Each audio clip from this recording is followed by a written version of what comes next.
네.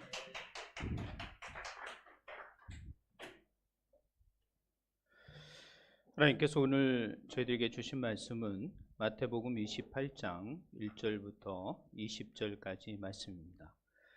제가 가지고 있는 신약성경 52쪽 마태복음 28장 1절부터 20절까지 말씀입니다. 찾으신 줄 알고 한 절씩 교독하시도록 하겠습니다. 28장 1절부터 20절까지 말씀입니다. 1절 하나님의 말씀을 들으십시오.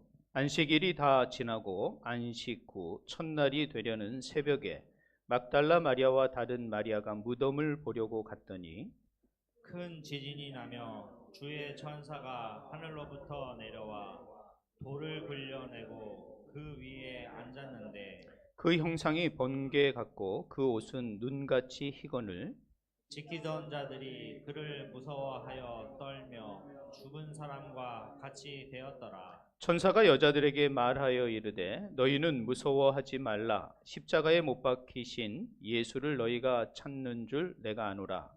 그가 여기 계시지 않고 그가 말씀하시던 대로 살아나셨느니라. 와서 그가 누우셨던 곳을 보라.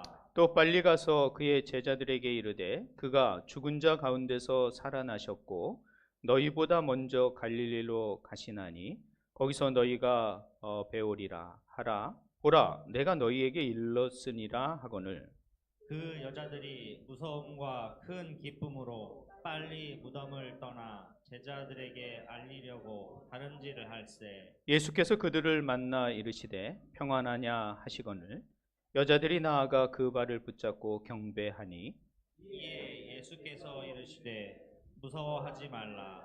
가서 내 형제들에게 갈릴리로 가라 하라. 거기서 나를 보리라 하시니라. 여자들이 갈 때 경비병 중 몇이 성에 들어가 모든 된 일을 대제사장들에게 알리니 그들이 장로들과 함께 모여 의논하고 군인들에게 돈을 많이 주며 이르되 너희는 말하기를 그의 제자들이 밤에 와서 우리가 잘 때에 그를 도둑질하여 갔다 하라. 만일 이 말이 총독에게 들리면 우리가 권하여 너희로 근심하지 않게 하리라 하니 군인들이 돈을 받고 가르친 대로 하였으니 이 말이 오늘날까지 유대인 가운데 두루 퍼지니라. 11 제자가 갈릴리에 가서 예수께서 지시하신 산에 이르러 예수를 배웠고 경배하니 아직도 의심하는 사람들이 있더라. 예수께서 나와 말씀하여 이르시되 하늘과 땅의 모든 권세를 내게 주셨으니 그러므로 너희는 가서 모든 민족을 제자로 삼아 아버지와 아들과 성령의 이름으로 세례를 베풀고 내가 너희에게 분부한 모든 것을 가르쳐 지키게 하라. 볼지어다 내가 세상 끝날까지 너희와 항상 함께 있으리라 하시니라. 아멘.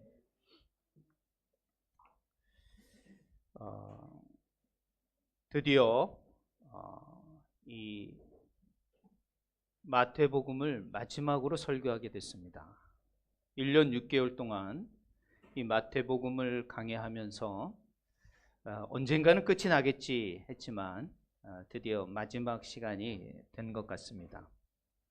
마지막 시간이 되면서 이 마태복음은 우리에게 가장 위대하고 가장 무거운 명령을 하고 계시다는 거죠. 그렇기 때문에 마태복음은 우리에게 명령으로서 끝나고 있다는 거죠.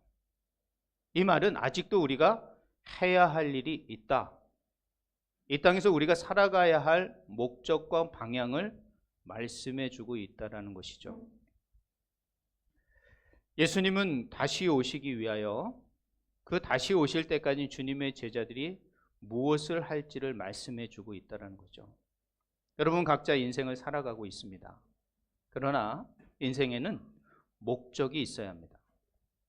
반드시 목적이 있다는 것은 그 목적을 향한 방향을 가지고 있다는 것입니다.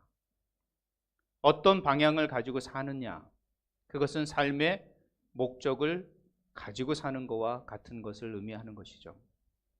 여러분의 삶의 목적이 다양할지인데, 그러나 성경은 우리의 목적이 하나를 가리키라고 말씀하고 있는 것입니다.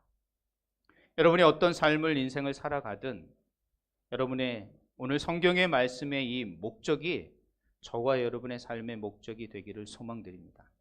그것이 바로 예수의 제자들이 이 땅을 살아가는 모습이라는 것이죠. 다 예수를 믿는 사람들의 삶의 모습이 되어야 된다고 생각합니다. 자, 우리가 그동안 한번 눌러주시죠. 네, 예수님께서 십자가에 돌아가셨습니다. 저렇게 두 강도와 함께 예수님께서 골고다 언덕에서 돌아가실 때 수많은 사람들과 로마 군병들이 있는 가운데 오전 9시에 십자가에 못 박히셔서 오후 3시에 돌아가시고, 그리고 오후 3시에 아리마대 요셉과 니고데모와 여인들에 의해서 아리마대 요셉이 장사 지낼 돌 무덤에 안치되십니다. 왜 이렇게 오후 3시부터 6시에 이렇게 분주한 3시간 동안 움직여야 하냐면 바로 6시부터 유대인의 안식일이 시작이 되기 때문인 거죠. 안식일이 시작이 되면 아무 일도 할 수가 없는 거예요. 시체는 버려질 수밖에 없고 그것을 옮기거나 장례를 치를 수 있는 행사를 할 수가 없는 거예요. 그래서 이 아리마대 요셉과 니고데모와 이 여인들은 예수님을 아주 신속하게, 아주 부지런히 아리마대 요셉 돌무덤에 안치하는 모습입니다. 그리고 오후 6시가 되어서 드디어 이제 안식일, 이 유대인의 하루가 안식일이 시작이 되는 것입니다. 그 안식일이 지나고 이제 제3일자 되었을 때 이 여인들이 예수님 앞에 달려가는 모습이 오늘 본문 1절에서 시작이 되는 것입니다. 아리마대 요셉과 니고데모는 나타나지 않습니다. 아마 이들은 집에 갔겠죠. 그러나 이 여인들은 예수님의 무덤 가까이 안식일이 지난 후에 찾아오게 됩니다. 그런데 그만 돌무덤이 열려 있는 거예요. 그리고 거기에 경비를 섰던 대제사장의 경비병들은 사라지고 그 돌무덤 안에 빛이 일어나며 천사들이 나타나 그 여인들에게 말을 하는 내용이 오늘 본문의 내용에 나오는 것이죠. 그리고 예수님이 부활하셨다. 그 부활하신 예수님을 가장 처음 만난 사람들이 바로 이 여인들이라는 거죠. 예수님의 신령한 육체의 부활의 모습을 가장 먼저 만난 사람이 바로 여인이다라는 것이죠. 저는 이것을 보면서 왜 하필 여인에게 그 모습을 첫 보여주셨을까? 이런 생각을 하게 됐습니다. 왜 그랬을까요? 남자에게 좀 보여줄 수도 있었을 텐데 왜 여자에게 보여주셨을까? 즉 예수 그리스도의 부활은 모든 인류의 죄와 허물, 이 죄로 인하여 온 죽음의 문제를 이제는 끝내고 다시 이 죽음의 문제는 아무 소용이 없다라는 것을 보여주는 부활인 것인 거예요. 그런데 이 여인, 왜 그 부활의 첫 모습을 여인에게 보여주셨을까? 그것은 창세기로 가야 합니다. 바로 창세기에 여인이 죄를 짓게 되는 거예요. 여인이 죄를 짐으로 말미암아 이 땅에 죄가 들어왔고 그 죄로 말미암아 인류는 사망을 경험하게 되는 겁니다. 그렇기 때문에 그 사망의 문제는 여인으로부터 시작이 된 것이죠. 자, 그러나 그 사망의 문제를 깨시는 이 부활, 사망의 문제는 더 이상 아무 소용이 없고 의미가 없다라는 것을 다시 나타내는 이 부활의 첫 장면을 누구에게 보여주느냐? 여인 때문에 죄와 죽음이 온 이 땅에 그 여인에게 그 죽음의 문제는 이제 사라지게 되었다라는 것을 이 여인에게 첫 모습으로 보여줌으로 말미암아 이 여인들에게, 이 많은 여인들의 그 죄의 억눌림으로부터 예수님은 자유하게 하셨고 해방하게 하셨고 위로하셨고 다시 소망을 갖게 하는, 저는 오늘 본문을 그렇게 해석하고 싶은 거예요. 왜 여인들에게 나타나셨을까? 그러니까 예수님의 부활은 모든 억눌렸던 사람들에게 새로운 희망과 소망을 주는 부활이라는 것을 말씀해 주면서, 이 여인, 그 당시의 여인은 오늘날 같은 여인들이 아니었습니다. 숫자에도 넣을 수 없고 인격적으로 또 대우받을 수 없는 그 여인에게 예수님의 첫 부활의 모습을 보여주었다는 것은, 예수님은 이제 그 죄로부터 억눌렸던 모든 자에게 이 부활로 인하여 생명과 소망과 위로와 평안을 주시겠다라는 선포와 같은 말씀이라는 것이죠. 그래서 이 여인에게 나타나 예수님의 부활을 알리셨고, 그 제자들에게 갈릴리로 내가 갈 테니 거기서 나를 보게 될 것이다 라고 하시면서 예수님은 사라지게 된 거죠. 어떤 모습일까? 우리는 그 부활한 예수님을 만날 수 없었기 때문에, 볼 수 없었기 때문에 알 수는 없지만, 아마 시공간을 초월하는 신령한 육체, 그러나 예수님을 알아볼 수 있는 그런 예수님의 모습이었을 것이다, 우리는 생각할 수 있게 되는 것이죠. 자, 그런데 이 돌무덤이 열리고 무서워 도망간 이 경비병들이 어디로 갔습니까? 11절부터 보니까 대제사장들에게 찾아간 거예요. 그래서 그 있었던 사실을 말하게 된 거죠.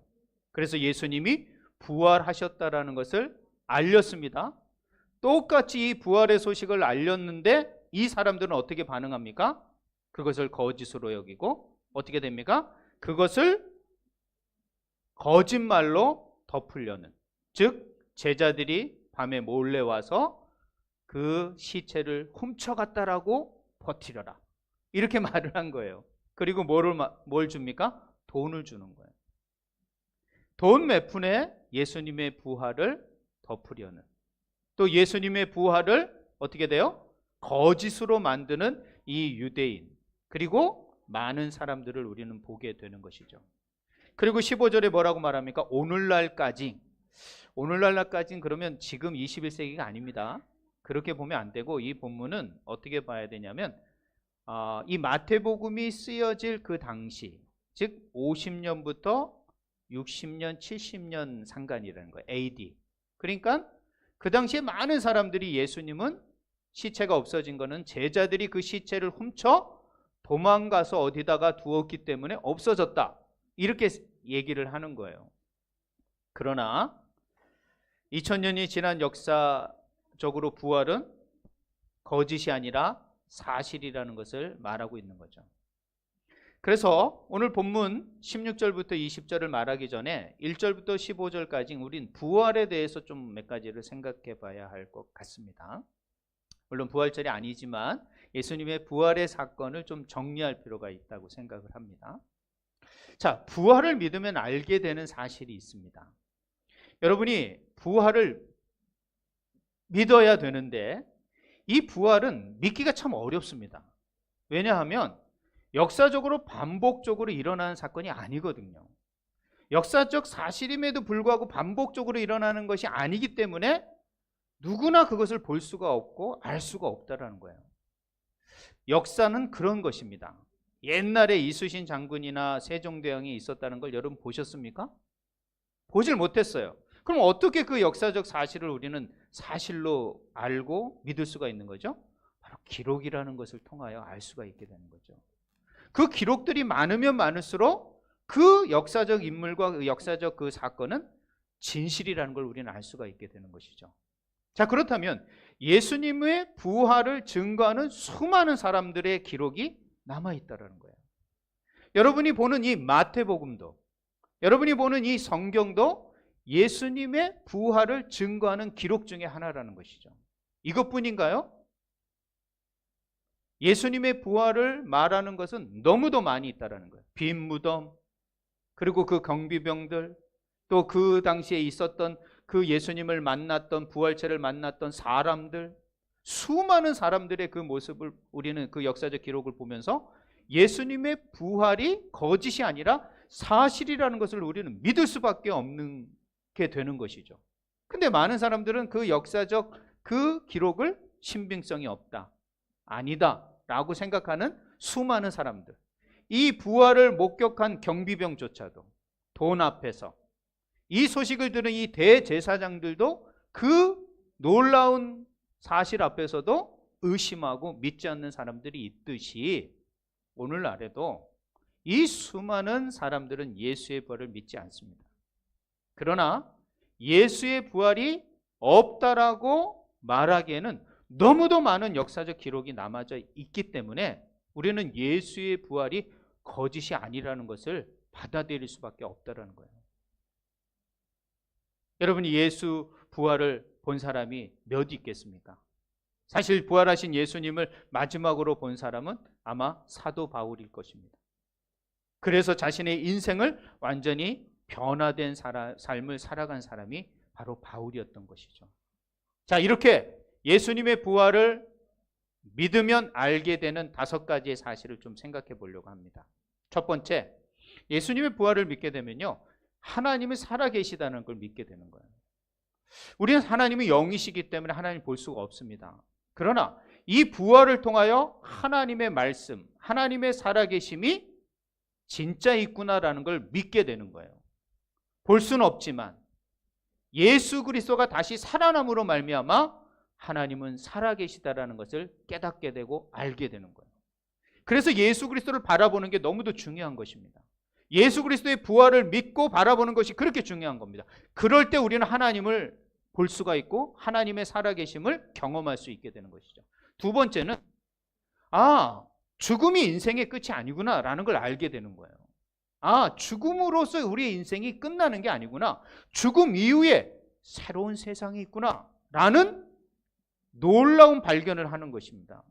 이 부활을 믿지 않는 사람은요, 인생이 죽음으로 끝난다는 안타까운 생각을 갖는다는 거예요. 그러나 부활을 믿는 사람은 죽음 이후에 새로운 세상이 있구나 라는 것을 깨닫게 되는 것이죠. 세 번째로는 예수님이야말로 참 구약에 약속된 메시아라고, 구세주라는 것을 깨닫게 되는 거예요. 구약은요, 메시아에 대한 예언입니다. 하나님이 구원자를 보내주실 텐데 그 구원자는 베들레헴에서 태어날 것이고 고난을 받게 되고 죽게 될 것이다. 그 구약의 모든 예언을 예수 그리스도가 성취하신, 예수 그리스도가 십자가에 죽으시고 부활하심으로 말미암아 예수 그리스도가 구약에 약속된 참 메시아임을 알게 되는 거예요. 그래서 구약의 모든 예언이 예수 그리스도로 말미암아 성취되는 거예요. 그래서 예수 그리스도로부터 다시 신약의 예언이, 신약의 약속이 시작이 되는 게 신약이라는 거예요. 구약은 예수 그리스도로 마침입니다. 그래서 율법이라고 말하는 구약은 예수 그리스도로 말미암아 완성되는 것이라는 거예요. 그러므로 말미암아 예수 그리스도가 주신 모든 약속은 또 다른 예수 그리스도의 재림을 기다린 저와 여러분에게 주어진 새로운 예언이라는 거예요. 그렇기 때문에 구약의 예언이 예수 그리스도 안에서 성취된 것처럼 신약의 예언도 반드시 다시 오시는 예수 그리스도 안에서 성취됨을 믿으시기 바랍니다. 예수 그리스도가 아니고서는 그 예언이 성취될 수 없다는 것을 구약에 이미 성취되었기 때문에 우리는 그 예언의 성취를 믿고 또다시 반드시 그 예언이 예수 그리스도 안에서 성취됨을 믿는 거예요. 그러므로 구약에도 메시아, 오실 메시아를 바라보는 믿음으로 구원받으며 신약도 다시 오실 예수 그리스도를 믿음으로 구원받는 것. 그러므로 구원은 오직 믿음 외에는 없다라고 성경은 말하고 있는 거라는 거예요. 네 번째는 어떤 걸까요? 바로 새로운 창조가 시작이 되는 거예요. 하나님이 창세기에 새로운 세상을 창조하셨습니다. 그런데 그 세상이 그만 죄로 말미암아 모든 게 다 타락하고 오염이 되어버렸어요. 이 오염된 세상을 예수 그리스도가 다시 죽음을 이기시고 부활하심으로 말미암아 새로운 영원한 하나님의 나라와 세계가 시작됐다는 걸 선포하는 것이라는 거예요. 그러므로 말미암아 예수 그리스도의 부활은 새로운 하나님의 나라의 시작이라는 것을 믿으시기 바랍니다. 그러므로 새로운 창조가 시작됐음을 이 부활은 선포하는 것과 같은 거예요. 이제는 하나님의 나라, 새로운 영원한 나라가 우리 가운데 시작이 되었다. 우리는 그 새로운 나라의 새로운 백성으로 하나님의 예수 그리스도의 재림을 기다리는 자다라고 말할 수 있게 된다는 것이죠. 부활을 믿으면요, 이런 새로운 창조의 세상을 보게 되는 거예요. 마지막으로 죽음은 더 이상 우리를 두렵게 하지 않는다는 것을 깨닫게 됩니다. 예수님 제자들을 한번 생각해 보십시오. 사복음서와 사도행전의 큰 차이는 어떤 거냐면 제자들의 변화입니다. 이 복음서에는 예수님의 제자들이 3년 동안 예수님을 그렇게 쫓아다녔음에도 불구하고 십자가의 처형과 그 고난 앞에 모두 도망갔어요. 정말 왜? 뭐 그럴 수 있지 않습니까?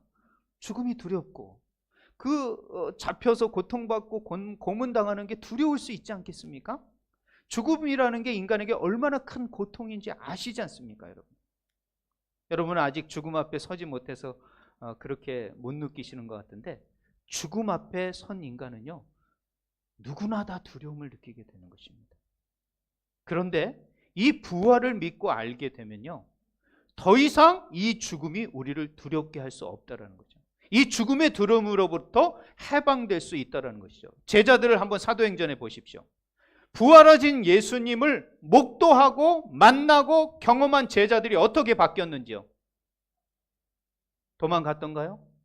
감옥에 잡혀도요, 찬송합니다. 감옥에 잡혀도 왕들 앞에서 예수 그리스도, 부활하신 예수 그리스도를 그대로 가감없이 선포하는 자들이 돼버리는 거예요. 그들의 죽음을 한번 보겠습니다. 바로 베드로의 순교 장면입니다. 베드로는요, 예수님처럼 똑바로 예수님처럼 처형당할 수 없다, 나는 그럴 자격도 없고 그렇게 예수님을 따를 수 없다, 그렇게 말하며 거꾸로 예수 그리스도를 따라 십자가에 처형받았어요. 저렇게 죽어갔다라는 거예요. 예수 그리스도가 잡혀가는 것 때문에 두려워서 도망갔던 제자들이 부활하신 예수를 만나고 부활을 믿는 순간 더 이상 죽음이 두렵지 않게 된 거라는 거예요. 이제는 죽음이 나를 두렵게 할 수 없다. 세상의 어떤 권력과 힘이 나를 압도할지라도 나는 절대 죽음 앞에서 도망가는 자가 되지 않겠다라고 제자들 11명이 다 이렇게 갔다는 거예요. 어떻게 생각하세요?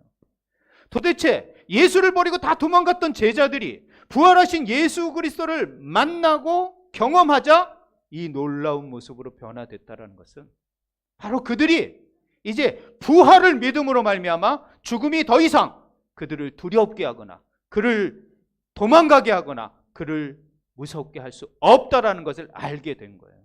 왜? 다시 살아날 수 있다는 걸 알게 되니까. 다시 살아날 수 있다는 소망과 믿음이 있으니까 죽음이 두렵지 않은 거라는 거예요. 부활을 믿으면 이렇게 되는 것입니다. 부활을 믿는 자를 주님께서 이 부활을 믿고 예수를 만나고 믿는 자에게 주님은 명령하시는 거예요. 여러분이 이 명령 앞에 순종할 수 있기 위해서는 먼저 부활하신 예수님을 만나셔야 합니다. 부활하신 예수님을 믿으셔야 합니다. 그 부활하신 예수님이 나의 주님인 것을 고백하셔야 된다는 거예요. 그게 되지 않느냐 우리는 이 명령을 순종할 수 없습니다. 이 명령대로 살 수가 없는 겁니다. 무거운 짐이 될 수밖에 없다는 것이에요.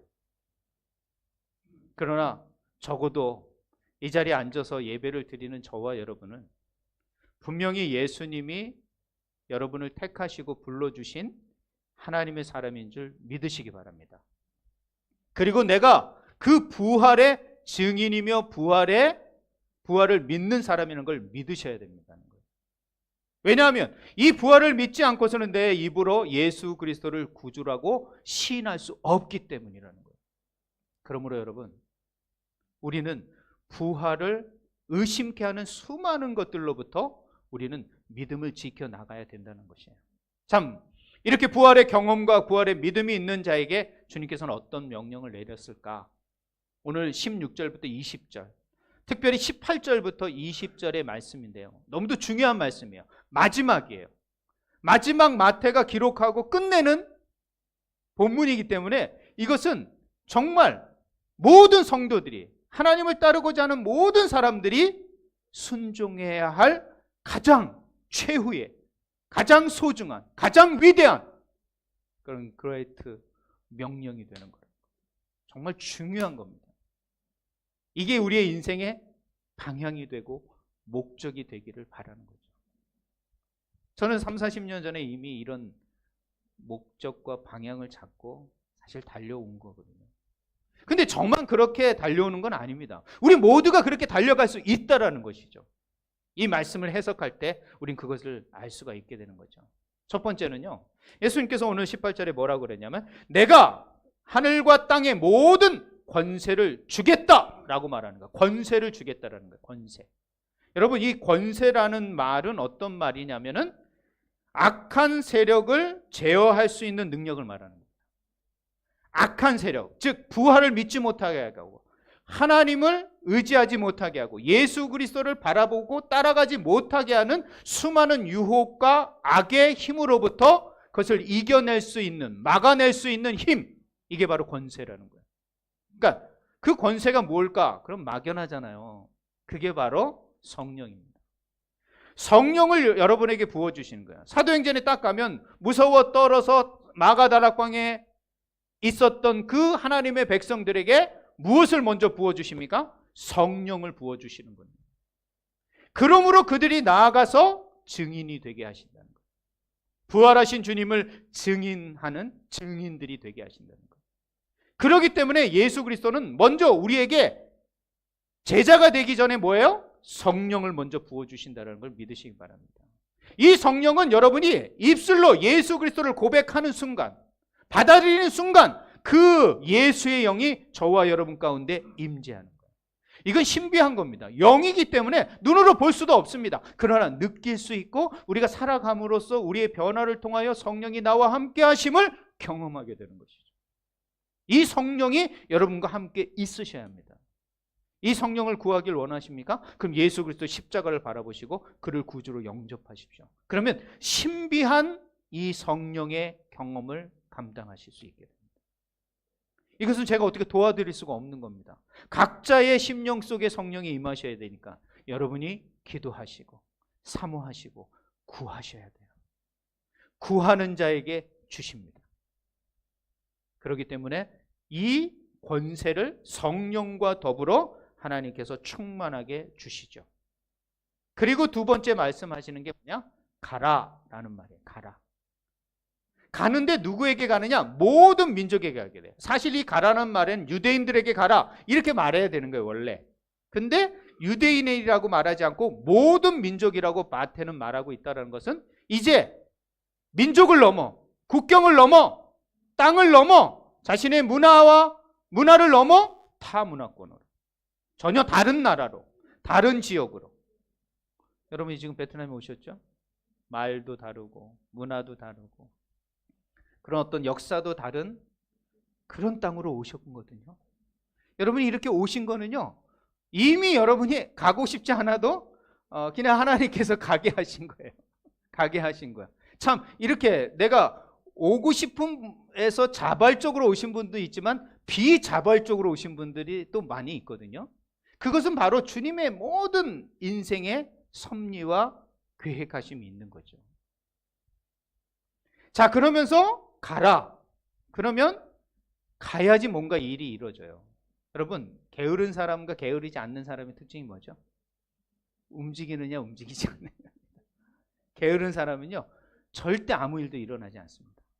어떤 역사는요 움직이는 자를 통하여 일어나게 되는 것이죠. 행동하는 자에 의해서 뭔가 일은 일어나고 발생이 되는 겁니다. 우리가 에너지도 어떻게 되죠? 움직여야지 에너지가 발생하는 거지. 가만히 있는데 에너지가 발생한다? 그럴 수 없습니다.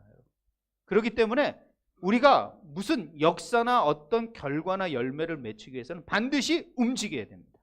가야 되는 거죠. 그렇기 때문에 이것은 주님의 아주 논리적인 이 구성이라고 봐요. 그래서 제가 그림을 하나 그렸어요. 이걸 미리 보여줘야 되는데 논리적 구조인데요. 그래서 가라라는 말은 가라 그리고 나서라는 의미예요. 가라 그리고 나서 뭐 해야 된다? 그 다음에 말하는 거예요. 아버지와 아들과 성령의 이름으로 세례를 주라. 세례를 준다라는 것은 뭐냐면은 내가 예수 그리스도를 구주로 영접한다라는 행위입니다. 행위. 그리고 그것은 하나님의 성령이 그 안에 임한다라는 외적 표징이기도 합니다. 그렇기 때문에 세례를 받는 건 너무도 중요한 일입니다. 아직 혹시 여기서 세례를 안 받으신 분이 있다면 세례를 받으셔야 됩니다. 그래야만이 그것이 내가 하나님의 자녀고 하나님의 성령이 내 안에 임재했다는 표징이 되는 겁니다. 그렇기 때문에 이 세례는 신앙생활에서 아주 중요한 시작점과도 같은 것입니다. 그래서 세례를 받으셔야 됩니다. 자, 그런 다음에 뭐라고 말하냐면 가르치라 라고 말합니다. 가르치고 뭘 가르쳐야 되겠어요? 하나님의 말씀을 가르쳐야 되는 거예요. 가르치는 자가 되려면 먼저 무엇이 돼야 돼요? 배우는 자가 되셔야 합니다. 배우는 자가 되지 않고서는 가르칠 수가 없다는 걸 아셔야 됩니다. 왜 사범대 교대 갑니까? 배워야지 뭔가 애들에게 가르치죠. 그렇기 때문에 여러분이 하나님의 말씀을 듣고 하나님의 말씀을 읽고 혹시 어떤 과정이 있으면 그 하나님의 말씀을 공부하셔야 됩니다. 훈련 받으셔야 된다는 거예요. 훈련 받지 않고 제자가 된다? 불가능합니다. 그렇게 될 수가 없다는 것이죠. 그런 다음에 세 번째 뭐 하라고 그래요? 지키게 하라. 이것은 뭐예요? 행동하게 하라는 거예요. 삶으로 그렇게 살아가게 하라라는 말이라는 것이죠. 그렇기 때문에 이건 한 덩어리라는 거예요.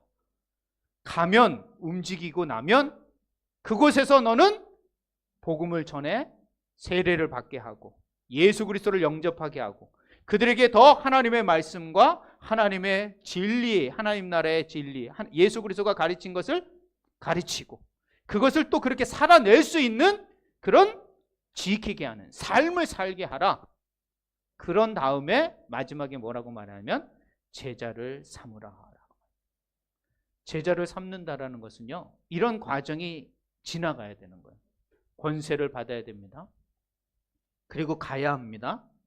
세례도 주고 세례도 받고 또 가르쳐야 되고 배우고 지키고 그렇게 살아가야 합니다. 그것이 바로 제자라는 것이에요. 제자가 된다는 것은 그냥 교회만 다녀서 어떤 제자 훈련 딱 받고 제자가 되는 게 아닙니다.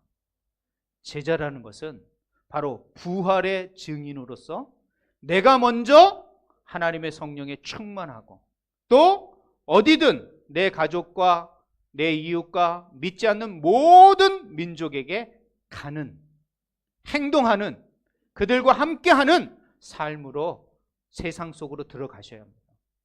그리고 그 속에서 여러분이 그들에게 세례를 주고 세례를 받게 하고 전도하고 뭐 이런 게 다 가르치고 지키게 하는 것이 다 포함되는 것이죠. 교회의 모든 과정들이, 양육의 과정들이 다 여기에 포함됩니다. 그런 다음에 제자가 되는 겁니다. 제자라는 것은 또 다른 제자를 재생산해 낼 수 있어야지 그게 진짜 제자가 되는 것이에요. 과연 여러분에게 제자가 있습니까? 그러기 위해서는 먼저 제자가 되셔야 합니다. 먼저 제자가 되셔야만이 누군가를 제자 삼을 수 있게 되는 것입니다. 그래서 예수님도 이 땅에 오셔서 누굴 뽑으셨습니까? 제자들을 뽑으셨습니다. 그리고 그들에게 찾아가셨고 그들에게 세례를 주셨고 그들을 가르치셨고 그들을 그렇게 살도록 지키게 하셨습니다. 그리고 그들에게 성령을 주어 제자 삼으시고 또 땅끝까지 이르러 내 제자를 삼으라 라고 지금 명령하고 계시다라는 거예요. 그러면서 주님께서 맨 마지막에 뭐라고 말씀하셨냐면 세상 끝날까지 내가 너와 함께 하리라. 혼자가 아니라는 것이죠. 혼자가 아니라 내가 함께 하리라. 이것이 마태가 말하고 싶었던 거라고 저는 생각합니다. 마태복음 1장을 보면 예수 그리스도의 이름을 뭐라고 말하냐면 임마누엘이라고 합니다. 그리고 마태 28장에 세상 끝날까지 항상 나와 함께 하리라는 이 말을 히브리 말로 하면 임마누엘. 임마누엘로 시작하여 임마누엘로 끝나는 마태. 하나님이 지금 우리와 함께하니 너가 받은 성령의 충만과 권세를 가지고 세상으로 가라. 그리고 그들에게 예수를 영접하여 세례를 주고 가르쳐 지키게 하라. 그리고 모든 민족을 향하여 제자 삼는 자가 되어라 라고 지금 우리에게 명령하고 있다는 것이요. 이것이 바로 우리 교회가 받은 명령이고 우리 모두가 받은 명령이며 이 명령 앞에 우리의 교회와 공동체, 우리 각자의 삶 속에서 이 제자 되는 삶, 제자 삼는 삶을 살아가셔야 합니다. 여러분이 어떤 일을 하시든 간에 어떤 일로 먹고 사는 그 가운데 먹고 사는 것은 육적인 문제예요. 그러나 제자를 삼는 것은 영원한 하나님 나라를 보는 영적인 삶이라는 것을 기억하시고 우리가 육으로만 사는 것이 아니라 부활을 믿는 자는 영원한 세상과 영원한 세상이 있다라는 영적인 삶을 살아가는 자임을 깨달으셔야 합니다. 그러므로 우리의 삶은 그냥 육만 있는 게 아니라 영혼도 있는 온전한 인격체임을 깨달으시고 우리가 먹고 사는 문제로 살아가지만 우리의 궁극적인 인생의 방향은 제자를 삼는 것. 이 예수 그리스도의 가장 위대한 명령 앞에 우리의 삶의 목적과 방향을 잡고 살아가는 삶. 이것이 바로 하나님의 백성의 삶이 되셔야 합니다. 그렇기 때문에 여러분, 먹고 사는 문제 속에 매몰되지 마시고 그것을 통해서도 하나님의 나라, 제자를 삼고 하나님의 이 위대한 명령 앞에 여러분의 삶의 목적과 방향을 잡고 살아가시는 우리 모든 주 안의 성도들, 그런 사람들에게 마태는 마지막으로 세상 끝날까지, 주님이 다시 오시는 날까지 주님이 우리와 함께 하신다고 말씀하고 있다는 거죠. 그 임마누엘 하시는 그 주님 앞에 여러분이 희망과 소망을 갖고 힘을 갖고 일주일 동안도 이런 증인의 삶, 제자를 삼는 또 제자가 되는 그런 삶을 살아낼 수 있는 우리 모든 주 안의 성도들이 되시길 주님의 이름으로 축원드립니다. 기도하시겠습니다. 할렐루야. 하나님 감사합니다. 오늘도 주님의 그 위대한 명령 앞에, 가장 큰 명령 앞에 우리가 무거운 책임감과 사명감을 갖고 순종하기를 소망합니다. 우리에게 이미 성령의 충만함과 권세를 주신 줄 믿습니다. 우리가 자이든 타이든 이 베트남 땅에 와 있습니다. 가라 하는 그 말씀 앞에 어찌됐든 이 땅에 와 있습니다. 이 땅에서 하나님, 아직도 수많은 사람들이 믿지 않고 죽어가는 사람들이 많습니다. 한인들도 하나님 죽어가는 사람들 많습니다. 길을 잃어버린 한인들도 많습니다. 특별히 이 베트남 땅에는 아직도 1억이 넘는 사람들이 예수를 믿지 않고 있습니다. 이런 땅에 우리를 보내신 이유는 이 땅에서 주님의 제자 삼는 일에 우리의 공동체와 우리가 해야 할 일이 있기 때문에 보내주신 줄 믿습니다. 먼저 주님의 거룩한 제자의 삶을 살아가게 하시옵소서. 주님의 가르침을 받게 하여 주시고 주님의 말씀을 지키는 자가 되게 하셔서 참된 제자의 삶을 살아가는 저희들 되게 하시고 또 다른 제자를 만들어낼 수 있는 성령의 충만함과 하나님의 은혜를 구할 때 하나님께 그들과 함께 하셔서 그들 가운데 주님의 거룩한 제자들이 만들어지고 이 땅에 수많은 영혼들이 주님 앞에 돌아와 하나님 앞에 영광 돌리며 예배하는 그런 베트남 땅이 될 수 있도록, 이 인도 차이나 땅이 될 수 있도록, 이 모든 민족의 열방의 땅이 될 수 있도록 하나님 함께하여 주시옵소서.